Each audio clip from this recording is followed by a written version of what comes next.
Hello दोस्तों, कैसे आप सभी। मैं नितिन आप सभी का न्यू टारगेट लर्निंग सेंटर में हार्दिक स्वागत करता हूं। जैसे कि आप सब जानते हैं कि प्रीवियस ईयर पेपर के आपने 4 से 5 पेपर सोल्व कर लिए हैं और आज का जितने भी नंबर का पेपर है, मुझे पता नहीं है कौन से नंबर का पेपर चल रहा है, लेकिन आज पूरा पेपर अपन सोल्व करने वाले हैं।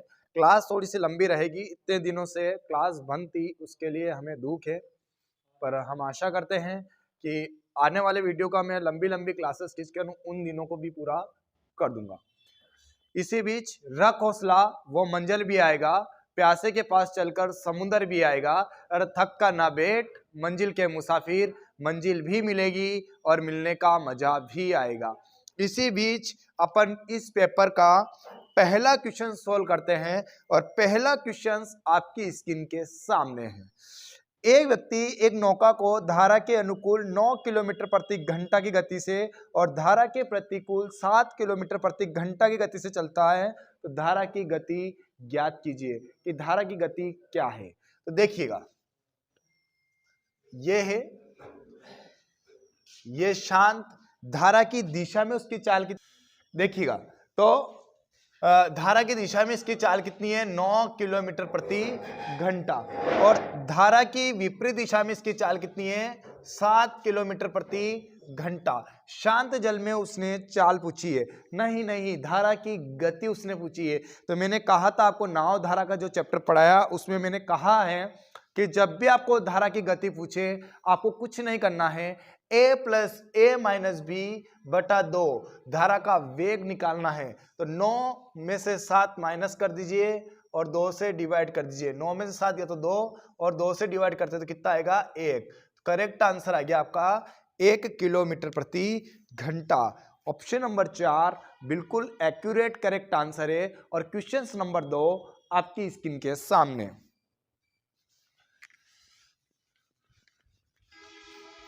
अगला क्वेश्चन नंबर 2 आपकी स्क्रीन के सामने देखिएगा। 5 भागित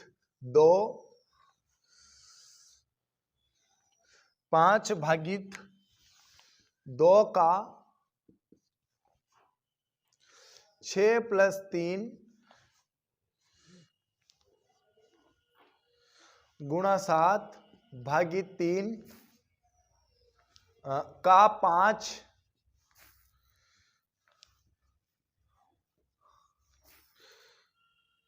की वैल्यू बताना है आपको। पहले आपको सब कुछ पता है, आप थोड़ा सा ध्यान दीजिए।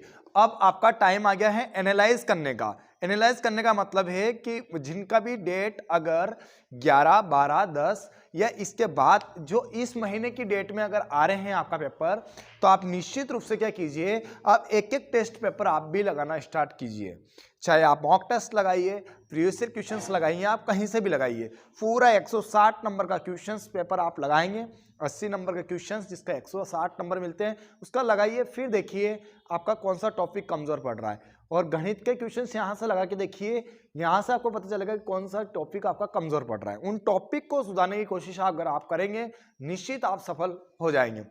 देखिएगा, बोर्ड मास, यार इसका मतलब है कि सरलीकरण से 2 से 3 क्वेश्चन हमेशा आ रहे हैं, तो आपको सरलीकरण के चैप्टर को पकड़ के रखना है। ठीक, पहले ये ब्रैकेट सोल्व होगा, तो पहले काका जी सोल्व होंगे। तो 5 इंटू 3, तो तीनों 5 कितने हो जाएंगे, 15 भागित 7।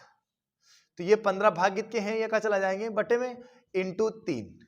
तो ये वाला कोष्टक सोल्व करने के लिए तीनों 7 तो कितने हो जाएंगे, 21।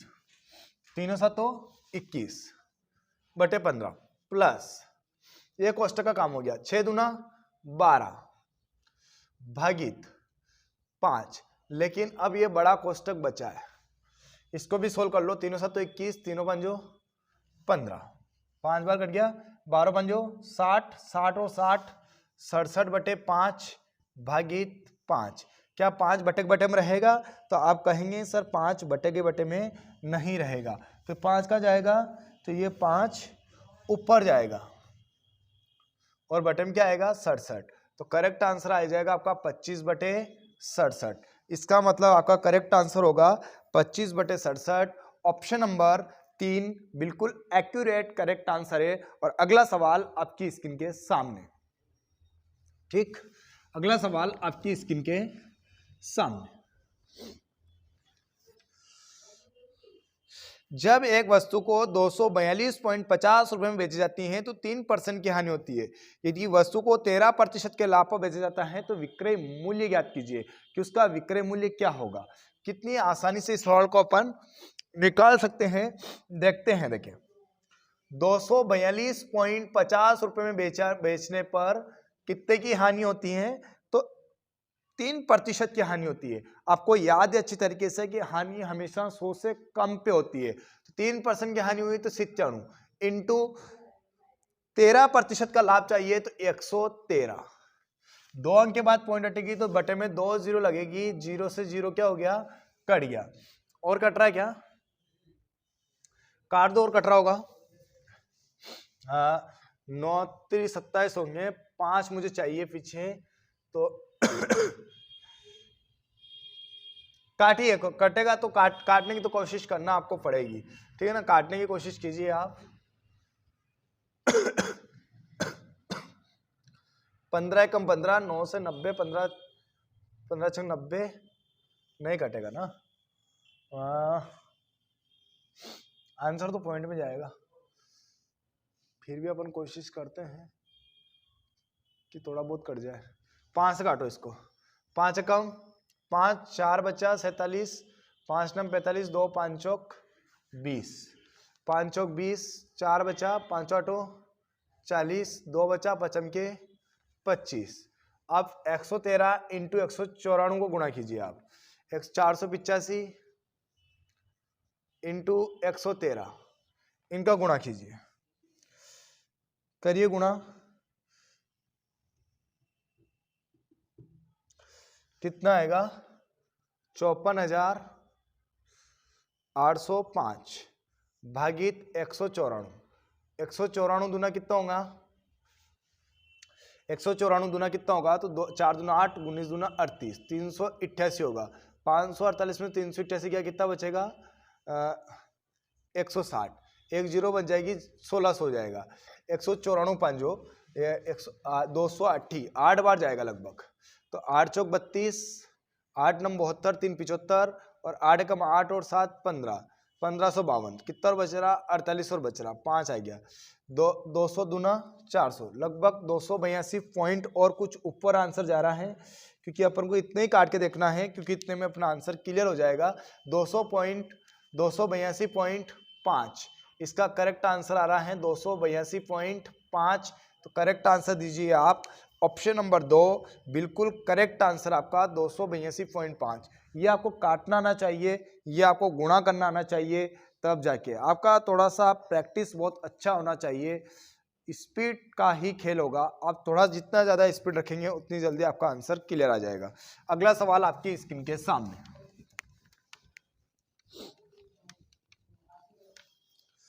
एक दुकानदार ने अपने भंडार के 1/4 भाग को 25% के लाभ पर और शेष भंडार को 19% के लाभ पर बेचा, तो उसका कुल लाभ प्रतिशत कितना है। कोई भी चीज अपने आप में 100% होती है, इसका 1/4, 100 का 1/4 कितना होगा, तो आप सब जानते हैं सर 25 होगा, काटो कितना होगा 25, और 25 को 25% लाभ पे बेचा तो कितने का लाभ हुआ, तो 6.25% का लाभ हुआ, 6.25% का लाभ हुआ। 25 का स्कोर 625 बटे से 2 जीरो हटेगी तो ऊपर 2 के बाद अश्रू लगेगी।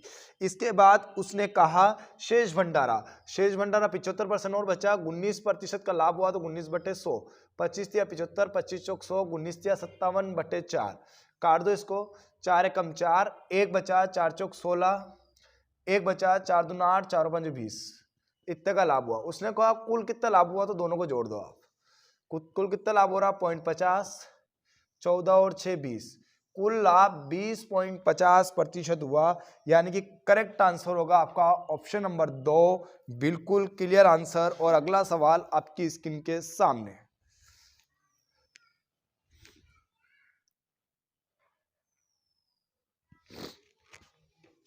नजर आपको आ रहा है,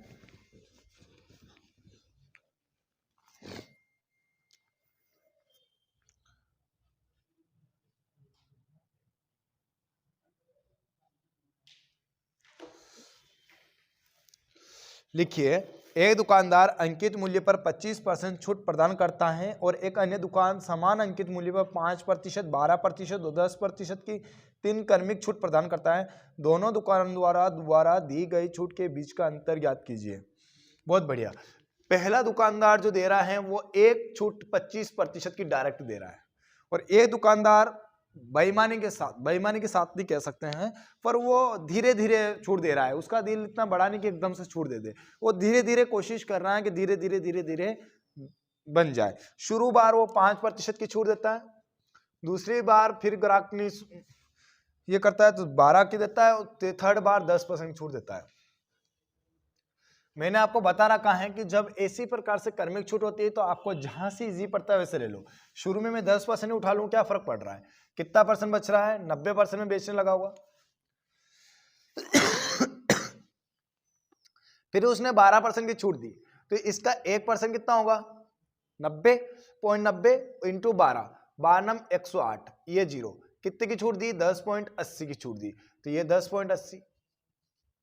90 में से 10 गया, कितना बचा, 80। 80 में से 0.80 गया, 80 में से 0.80 जाएगा तो कितना बचेगा, तो आप सबको याद है कि 80 में से 80 पॉइंट जाएगा तो 79.20 बचेगा, यही तो बचेगा। और इस पे कितने परसेंट छूट दे रहा है, 5% की। तो 2 अंक के बाद दशमलव ऑलरेडी है, 1 अंक के बाद और आएगी तो कितने हो जाएगी, 10%।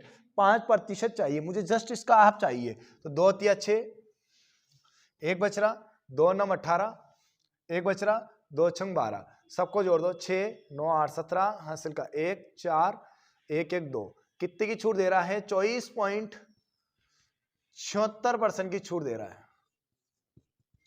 ये एक साथ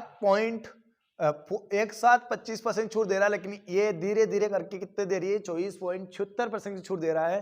तो इन दोनों के बीच का अंतर ज्ञात करना है, तो कितने का अंतर आ रहा है, 0.24% का अंतर आ रहा है।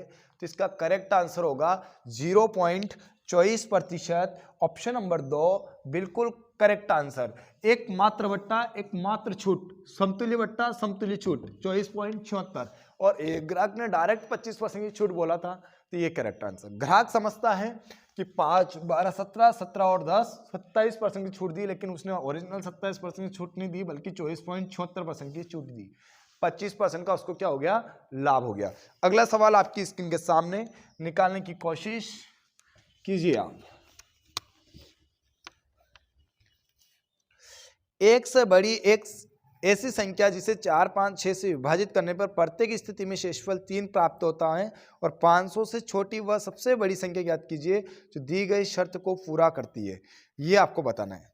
तो पहले 4 5 और 6 से डिवाइड करने पर प्रत्येक दशा में शेष ये बचता है। तो आप पहले तो क्या निकाल लीजिए, इनका एलसीएम निकाल लीजिए, क्योंकि छोटी एलसीएम निकाले। 4 5 और 6 का एलसीएम कितना आ रहा है, तो आप सबको याद है सर इनका एलसीएम 120 आ रहा है। कितना आ रहा है, 120 आ रहा है। उसने कहा कि 500 से कम, 500 से कम, तो पहले 500 से डिवाइड करो 120 को, कितना आ रहा है, 120 चौक 480, 120 चौक कितना होगा, 480। तो भागफल कितनी बार घटा, 4 बार, तो भागफल तो कितना आ गया, 404 बार गया, शेषफल कितना और बच रहा, तो आपको याद है कि सब 120 चौक 480 होगा, तो शेषफल कितना और बचेगा, 20। उसने कहा कि प्रत्येक दशा में कितना शेष बचना चाहिए, 3 शेष बचना चाहिए। तो देखो 120 से डिवाइड करने पर कितनी बार घटा, 480 बार, और प्रत्येक दशा में कितना शेष बचना चाहिए, 3। तो 500 से कम कितनी हो जाएगी, 483। ये आपको याद नहीं भी हो तो चलेगा, ये भागफल शेषफल से अपने को कोई लेना देना नहीं है। आपको याद है उसने कहा था कि 4 5 6 से डिवाइड हो जाना चाहिए और प्रत्येक दशा में 3 शेष बचना चाहिए, और 500 से कम होनी चाहिए वो संख्या। अगर वो 500 से कम नहीं बोलता तो अपना करेक्ट आंसर कितना हो जाता है, 123।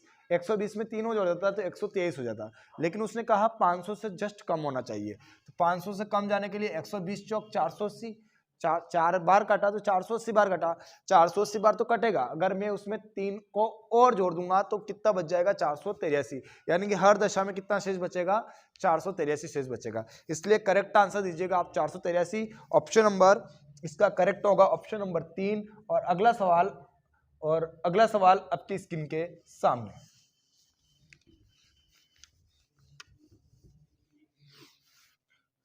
ए विक्रेता ने 20 रुपए में 12 की दर से कैंडी खरीदी और उन्हें 12 रुपए के 6 की दर से बेच दिया। उसका लाभ या हानि प्रतिशत बताइए। 20 रुपए में 12 की दर से खरीदे और 12 रुपए में 6 की दर से बेच दिया, तो उसका क्या बताना है, लाभ या हानि प्रतिशत आपको बताना है। तो बना दीजिए, इसका गुणा इसमें कीजिए, 20 छंग 120 और इसका गुणा इसमें कीजिए, 12 का वर्ग कितना होता है, 144।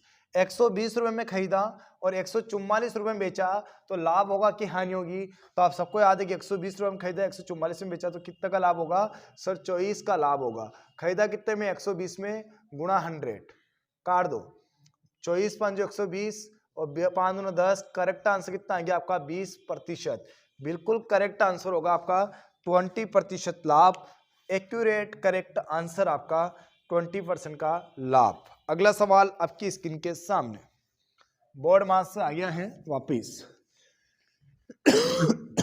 आप इस सवाल को किस तरीके से चुटकी हम कर सकते हैं, पहले ब्रैकेट सोल्व होगा, पहले ब्रैकेट सोल्व कर दीजिए।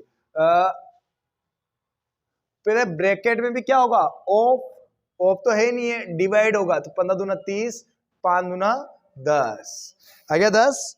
अब भागित, अब और गुणा कर दो, 4 7 28 प्लस का सोल होगा, फिर का सोल होगा, तो 17 में से 12 गया, कितना बचेगा 5 और इंटू का सोल होगा तो 4, तो 4 5 20, कई का चिन्ह है माइनस का, और यहाँ कितना बच रहा 52, ये तो बच रहा है। अब माइनस कर दो, ब्रैकेट सोल होगा, ऑफ नहीं है, ऑफ के बाद क्या सोल होता है, डिवाइडेड होता है। लेकिन ध्यान रहे यहाँ पे ये वाला कोष्टक तो ये था, तो अभी ये वाला कोष्टक चल रहा है इधर, ये वाला कोष्टक चल रहा है ना इधर, ये इधर बड़ा कोष्टक था ना, तो ये वाला चल रहा है। पहले कोष्टक सोल्व करो, 28 में से 20 गया, कितना बचेगा 8 प्लस 52, 58 और 52 कितना होगा 60 भागित 10, काट दो, कितना आ गया 6। करेक्ट आंसर कितना आ गया आपका 6, बिल्कुल एक्यूरेट आंसर। और अगला सवाल आपकी स्क्रीन के सामने, अगला सवाल आपकी स्क्रीन के सामने है, कोशिश करें आप। एक निश्चित राशि साधारण ब्याज की समान वार्षिक दर पर 3 वर्षों में 17,925 रुपये हो जाती है। आहा, 3 वर्षों में कितनी हो जाती है, 17,925 रुपये हो जाती है। और 7 वर्षों में 21,825 रुपये हो जाती है। 18,500 रुपये की राशि, 18,000, चलो इधर लिख देता हूं मैं, है ना, 18,500 रुपये की राशि 4 सही 2/5 वर्ष में, 4 सही 2/5 वर्ष में पहले से 2 गुना दर पर कितनी हो जाएगी। कितना बढ़िया सवाल, एक के अंदर एक फंसा दिया। देखिएगा, देखते हैं इस सवाल को कितनी आसानी से अपन कर सकते हैं। चलिए देखिए, पहले तो आप ये निकालिए कि इसकी दर है कितनी। तो मैंने कहा था कि वर्ष में हो जाती है, हो जाता का इसका मतलब क्या होता है, मूलधन होता है। क्या होता है, मूलधन। हो जाती है, हो जाता का अर्थ होता है मिश्रधन। इतनी हो जाती है, इतना धन हो जाता है, इसका मतलब क्या होता है, मिश्रधन। तो अगर मिश्रधन बनाना है आपको तो क्या करना पड़ेगा, देखिए आप, देखिएगा,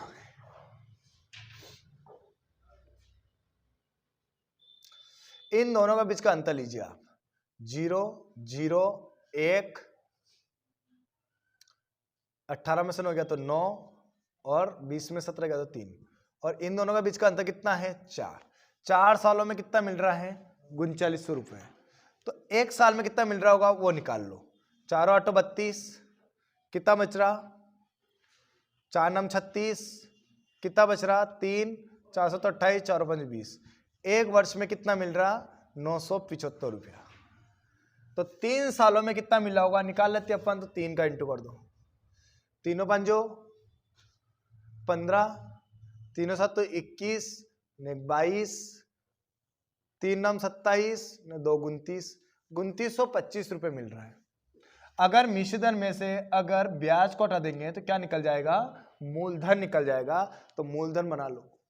5 में से 5 गया तो 0, 2 में से 2 गया तो 0, 9 में से 9 गया तो 0, 17 में से 9 गया तो 15, यानी कि मूलधन कितना आ गया? 15,000। अब आपको निकालना है कि इसकी दर कितनी होगी। तो दर निकाल लो। 975 रुपए एक साल में मिला। 975 रुपए कितने साल में मिला? एक साल में। और 15,000 रुपए में मिला गुणा 100, काट दो। 2 0 से 2 0 कट गई। 25 छंग 150, 25 तिया 75, 25 पंजो 125,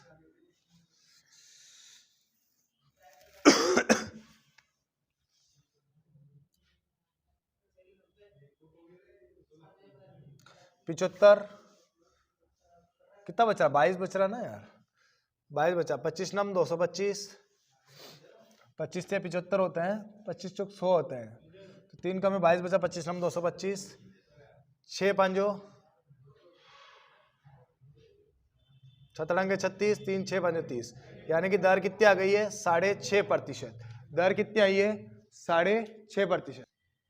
तो 6.5% आया। उसने कहा दर दुगना है, तो 6.5 का दुगना है तो कितना हो जाएगा दर? 13%। 4 5 20, 20 ने 2, 22/5, और इसका 1% कितना होगा? 185। काट दो, कट रहा होगा। 5 3 15, 3 बचा, 5 7 35, 13 7 91, 13 3 39, 39 और 9 कितना होगा? 39 और 9 कितना होगा? 48 × 22, 22 एकम 22, 22 8 176 और 2 178, 22 चौक 88, 88 और 17, 88 और 17 कितना होगा? 105। करेक्ट आंसर आएगा आपका 10,582, यानी कि इसका करेक्ट आंसर है 10,582। ऑप्शन नंबर इसका करेक्ट होगा, ऑप्शन नंबर 1। और अगला सवाल आपकी स्क्रीन के सामने। 10,582। अगला सवाल लिखिए आप। किस प्रकार से अपन अगला सवाल करेंगे। 100 रुपए की राशि ए बी सी के बीच में इस प्रकार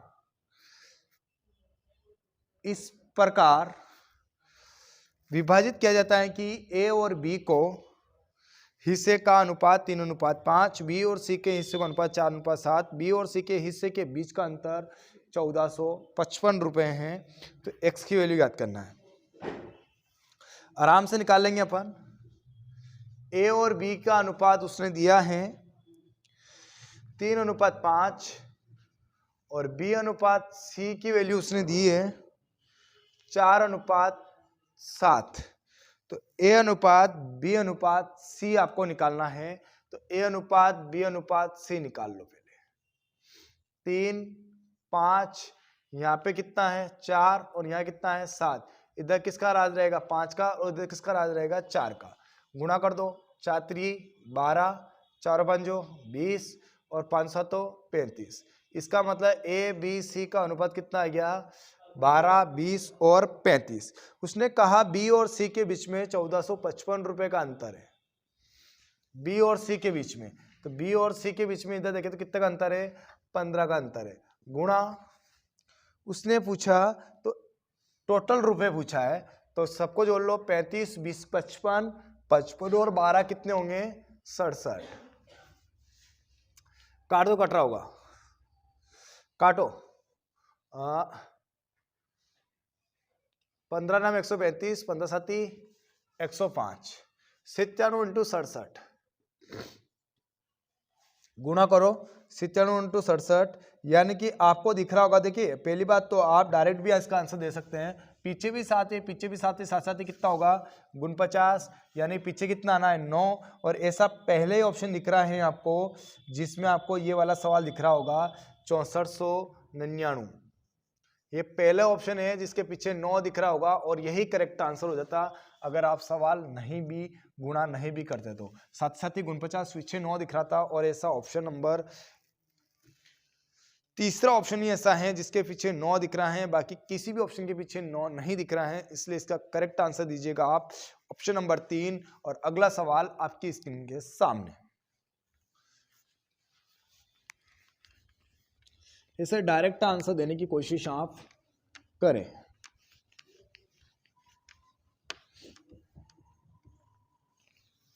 अगला सवाल, एक दुकानदार ने 600 रुपए और 600 संतरे और 400 केले खरीदे। उसने पाया कि 30% संतरे और 18% केले सड़े हुए हैं। ठीक फलों का प्रतिशत ज्ञात कीजिए।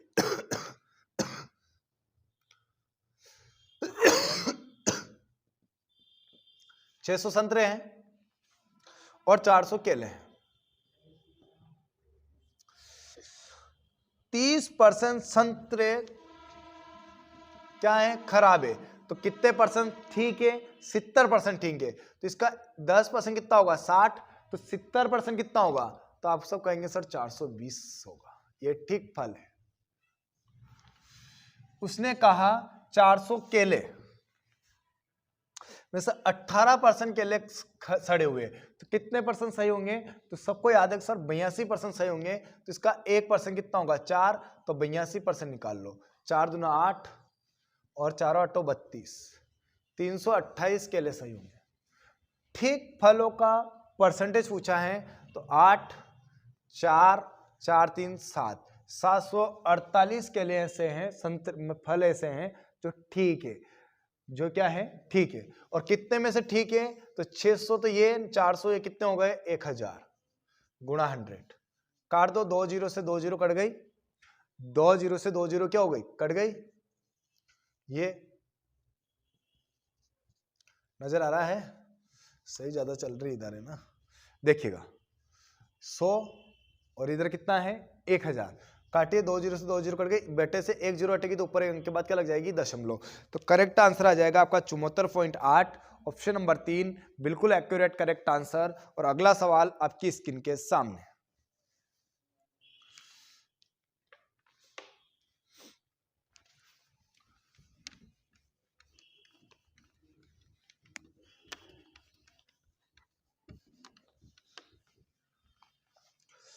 सोलह सेंटीमीटर 12 सेंटीमीटर 9 सेंटीमीटर आयाम वाले एक धातु के खंड को पिघलाकर एक घन के आकार में ढाला जाता है। घन का पृष्ठीय क्षेत्रफल ज्ञात कीजिए। घन का पृष्ठीय क्षेत्रफल आपको ज्ञात करना है। तो घन का पृष्ठीय क्षेत्रफल का सूत्र क्या होता है, पहले तो आप वो निकाल लीजिए। तो घन का पृष्ठीय क्षेत्रफल का सूत्र होता है 6a², यही तो होता है। और घन का आयतन का सूत्र निकाल लीजिए, 16 × 12 × a क्यूब भी तो होता है, 16 × 12 × 9। आपको क्या निकालना है, एक क्यूब, तो प्रत्येक भुजा निकालनी है ना, क्यूब बटेगा तो क्या लग जाएगा रूट, और कितने कितने के जोड़े आपको बाहर करने हैं, 3 3 के जोड़े आपको बाहर करने हैं। तो इस 16 को क्या लिखता हूं मैं, 4 × 4 × 4 × 3, और 9 को 3 × 3 लिख सकते हैं। आपको याद है कि क्यूब लग रहा है तो 3 3 के जोड़े बाहर आएंगे, पहले 4 बार आएगा और 3 से 3 बार आएगा, तो 4 3 कितना हो जाएगा 12। तो प्रत्येक वैल्यू कितनी आ गई 12, एक की वैल्यू कितनी आ गई 12। उसने कहा कि घन का पृष्ठीय क्षेत्रफल ज्ञात कीजिए, तो 6a², a कितना है आपके पास 12 × 12, 12 का स्क्वायर 144 × 6, 6 चौक 24, 14 छंग 84, 84 और 2 86। करेक्ट आंसर आ जाएगा आपका 864, यानी कि इसका करेक्ट आंसर कीजिएगा आप ऑप्शन नंबर 4, बिल्कुल करेक्ट आंसर। अगला सवाल आपकी स्क्रीन के सामने।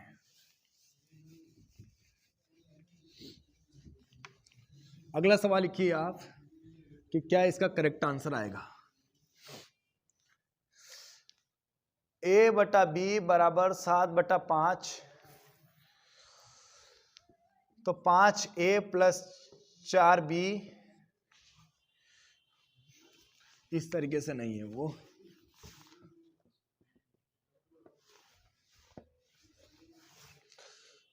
इस तरीके से है ना, 5a + 4b बटे 5a - 4b। कोई बात नहीं है, a की वैल्यू आपको दे दी है 7 और b की वैल्यू आपको दे दी है 5। a की वैल्यू आपको दे दी है 7, b की वैल्यू आपको दे दी है 5। a की जगह 7 पुट करो, 7 5 35, प्लस b की जगह आप 5 पुट करो, तो b की जगह 5 पुट करेंगे तो 5 चौक 20। a की जगह 7 पुट करो, 7 5 35, माइनस b की जगह 5 पुट करो, 5 चौक 20। 35 और 20 कितने हो जाएंगे? 55, और 35 में से 20 जाएगा, कितना बचेगा? 15। और कट रहा है क्या? 5 × 5, 5 × 5, 5 3 15। करेक्ट आंसर कीजिए आप 11/3, ऑप्शन नंबर 3 बिल्कुल करेक्ट आंसर। और अगला सवाल आपकी स्क्रीन के सामने।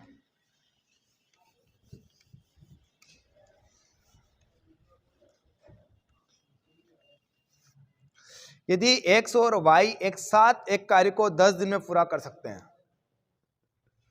एक साथ एक कार्य को 10 दिन में पूरा कर सकते हैं, y और z 12 दिन में पूरा कर सकते हैं, z और x 15 दिन में पूरा कर सकते हैं,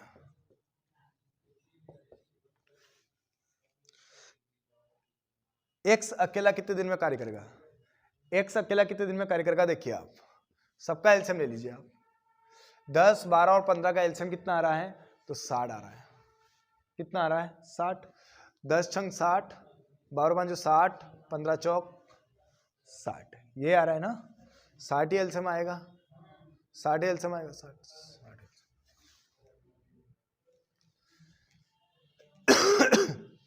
आपको x + y + z की क्षमता निकाल लेते हैं पहले। आपको याद है कि यहाँ डबल क्षमता के साथ, यहाँ डबल क्षमता के साथ और यहाँ डबल क्षमता के साथ कार्य हो रहा है, ये आप सब जान रहे हैं। तो ये डबल क्षमता के साथ काम आ रहा है, तो अपन को तो सिंगल क्षमता के साथ काम चाहिए। तो ये डबल क्षमता के साथ कार्य हो रहा है, तो 6 न 5 11, 11 न 4 कितना होगा? 15। 15 के साथ काम हुआ तो यहाँ तो डबल क्षमता के साथ कार्य हुआ, तो यहाँ एक सिंगल क्षमता के साथ काम होगा, तो कितना हो जाएगा? 7.5। 7.5 ही क्षमता आ जाएगी इसकी। उसने पूछा x इस कार्य को कितने दिन में पूरा करेगा? अगर मैं y और z को अगर हटा दूंगा तो कौन निकल जाएगा? x। y और z को हटाने से क्या निकलेगा? x। तो 7.5 में से 5 को घटा दो, तो 7.5 में से अगर 5 को घटाएंगे तो कितना बचेगा? 2.5। यानी कि x की क्षमता कितनी आ गई? 2.5। तो 60/2.5, पॉइंट हटेगी तो ऊपर 0 लग जाएगी। 25 से कम 25, 25 दूना 50, 25 चौक 100। तो करेक्ट आंसर कितना आ गया आपका? 24 डे, यानी कि इसका करेक्ट आंसर आएगा 24 दिन। ऑप्शन नंबर 4 बिल्कुल करेक्ट आंसर होगा आपका, ऑप्शन नंबर 4। ठीक, 60 को डिवाइड कर दिया अपन ने, तो कितना बच गया? 2.5। ठीक, अगला सवाल देखिएगा। 60 था यहाँ पे ना, इसलिए अपन को कोई x + y + z निकालने की कोई टेंशन ही नहीं थी। अपन क्षमता के साथ जो पूछा है उतना काम करना है। एग्जाम सेंटर में जो पूछा है वो काम करना है, जबकि कोचिंग सेंटर पे अगर आपको सभी चीज़ों की प्रैक्टिस करके चलना है, इस बात का आपको पूरा ध्यान रखना है। ठीक, अगला सवाल आपकी स्क्रीन के सामने। 6 सेंटीमीटर ऊंचाई और 16 सेंटीमीटर आधार व्यास वाले एक ठोस लंबवर्ती बेलन में एक शंक्वाकार गुहा को ड्रिल किया जाता है। शंकु की ऊंचाई आधार का व्यास बेलन के समान है, तो शेष ठोस का कुल पृष्ठीय क्षेत्रफल ज्ञात कीजिए। पाई में आपको आंसर दे रखा है, पाई में आपको आंसर दे देना है।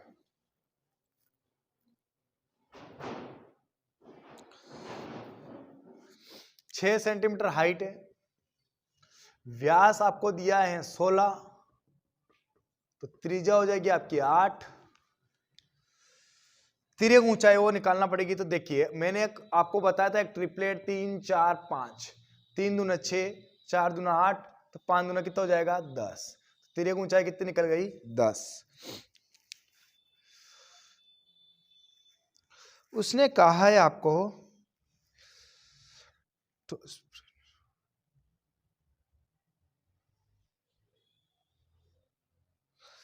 कि ठोस लंबवर्ती बेलन में एक शंक्वाकार गुहा को ड्रिल किया जाता है। शंकु की ऊंचाई और आधार व्यास के बराबर है। शंकु की ऊंचाई और आधार व्यास बेलन के समान है। तो शेष ठोस का कुल पृष्ठीय क्षेत्रफल ज्ञात कीजिए। तो पृष्ठीय क्षेत्रफल का सूत्र क्या होता है? 2 पाई आर एच। क्या होता है? 2 पाई आर एच। और उसने क्या कहा कि बेलन का वक्र पृष्ठीय क्षेत्रफल का सूत्र क्या होता है? तो आप सब जानते हैं पाई आर एल प्लस उसको एक शंकुआकार में ड्रिल किया जाता है। तो शंकु का पृष्ठीय क्षेत्रफल क्या होता है? शंकु का पृष्ठीय क्षेत्रफल होता है पाई आर स्क्वायर।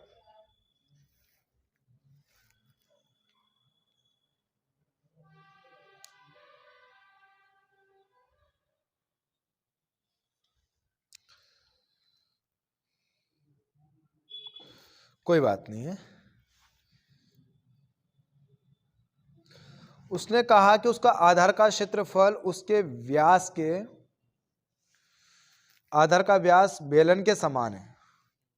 तो आधार का व्यास बेलन के समान है। तो आधार का व्यास कितना था? बेलन के समान है तो 8 है, त्रिज्या 8 है।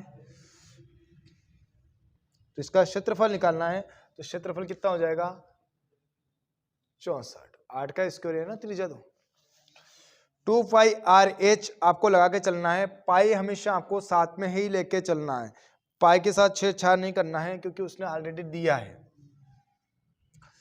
तो निकाल लो। 2 ये पाई के लिए आपको लेके चलना है। आर आपको 8 दिया है, हाइट आपको 6 दी है। पाई आपको लेके चलना है। आर आपको 8 दिया है, एल आपको 10 दिया ना। प्लस पाई आपको लेके चलना है। आर स्क्वायर 8 का स्क्वायर आपको दिया है। 8 का स्क्वायर आपको दिया है। बस सबको लेके चलो, सबको जोड़ दो। 8 दूना 16, 16 दूना 6 8 48, 48 दूना 96 पाई बराबर 8 धाम 80, 80 पाई प्लस 8 का स्क्वायर 64 पाई।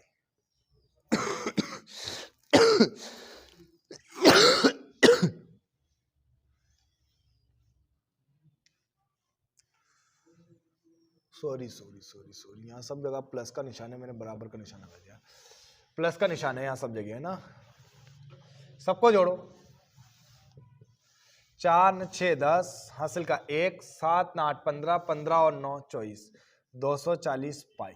करेक्ट आंसर आ जाएगा आपका 240 पाई। यानी कि ठोस का कुल पृष्ठीय क्षेत्रफल कितना आया? 240 पाई। इसका करेक्ट एक्यूरेट आंसर होगा। देखिएगा आप, हाइट आपको दी थी 6, व्यास आपको दिया था 16, त्रिज्या हो गई 8। 3 4 5 के ट्रिपलेट से मैंने क्या निकाल ली? तिर्यक ऊंचाई। उसने बोला था शेष ठोस बेलन का क्षेत्रफल ज्ञात कीजिए। तो मैंने पहले क्या निकाला? उसने कहा था एक बात और कि लंबवर्ती बेलन में एक शंक्वाकार गुहा को, तो लंबवर्ती बेलन के मैंने आयतन का सूत्र लगाया, वक्र क्षेत्रफल सूत्र लगाया 2 पाई आर एच प्लस इसका सूत्र शंकु का पाई आर एल प्लस उसने बोला कि उसका आधार का क्षेत्रफल उसकी त्रिज्या के बराबर है, उसका व्यास के बराबर है। तो मैंने वर्त का क्षेत्रफल का सूत्र भी लगा दिया पाई आर स्क्वायर। सबको मैंने पाई इसलिए लेने दिया क्योंकि ऑप्शन में पाई था। सबकी जगह वैल्यू रखी। आपका करेक्ट आंसर कितना आ गया? 240 पाई। ठीक, इसको थोड़ा सा आप समझेंगे तो अच्छे से परफॉर्मेंस कर पाएंगे क्योंकि ये क्षेत्रमिति से सवाल होते हैं, 3D फिगर से सवाल होते हैं। 3 4 सवाल इसके अंदर इंक्लूड थे जो चक्कर बढ़ता है, आप बिना सूत्र के नहीं निकाल पाते हैं उन सबको। अगला सवाल, क्षेत्रमिति को आप अच्छे से कंप्लीट करके रखिएगा तो ही फायदा आपको हो सकता है। दो संख्याएं तीसरी संख्या से क्रमशः 8% और 28% अधिक है तो दोनों संख्याओं के बीच का अनुपात ज्ञात कीजिए। दो संख्याएं तीसरी संख्या से, ये पहली संख्या, ये सेकंड संख्या और ये तीसरी संख्या। दो संख्याएं तीसरी संख्या से क्रमशः, तो अगर ये तीसरी संख्या 100% होगी, 8% इसका मतलब 108 और 28% यानी कि 128। दोनों संख्याओं के बीच का अनुपात ज्ञात करना है तो 108 अनुपात 128 दोनों काट दो, काटो। 4 दूना 8, 2 बचा, 428, 4 12, 4 दूना 8। करेक्ट आंसर आ गया आपका 27 अनुपात 32, ऑप्शन नंबर 3 बिल्कुल करेक्ट आंसर। और अगला सवाल आपकी स्क्रीन के सामने। अगला सवाल देखिएगा आप कि क्या इसका करेक्ट आंसर आ सकता है।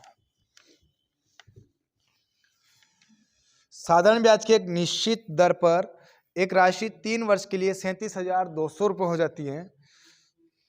3 वर्ष में 37,200 रुपये हो जाती है और 5 वर्ष में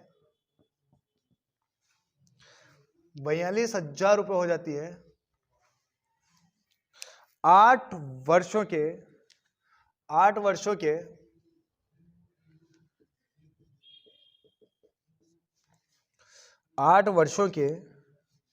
6% वार्षिक दर से समान राशि पर साधारण ब्याज ज्ञात कीजिए। कोई बात नहीं है, इन दोनों का बीच का अंतर ज्ञात कीजिए। 0 0, 10 में से 2 गया तो 8। देखिए आप साधारण ब्याज से भी 2 सवाल सेम सवाल आए हैं।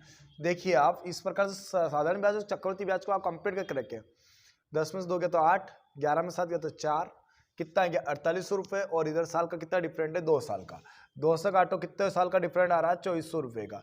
1 साल में 2400 रुपये मिल रहा है तो 3 साल में कितना मिला होगा, 1 साल में 2400 मिला, 3 साल में कितना मिला होगा, 7200 रुपये। माइनस कर दो, कितना बच गया, 30,000 रुपये। 30,000 रुपये की दर है समान, उसने बोला समान राशि पर, तो 30,000 का 6 8 48% निकालना है। निकाल लो, 2 0 से 2 0 कट गई, 0 0, 3 8 24, 3 चौक 12।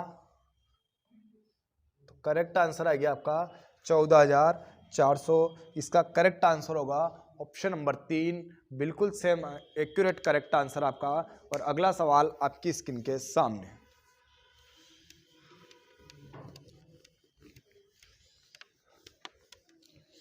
एक दो सवाल रहते हैं जो थोड़ा सा टाइम ले लेते हैं, तो आप इन छोटे सवालों पे प्रैक्टिस करके इन पे टाइम बचा लीजिए, उनको थोड़ा सा दे दीजिए, आप काम कंप्लीट हो जाएगा आपका। एक जूता कंपनी 25% की छूट और फिर 42% की अतिरिक्त छूट प्रदान करती है। शुरू में तो 25% की छूट देती है, फिर इसके बाद फिर 42% की छूट देती है।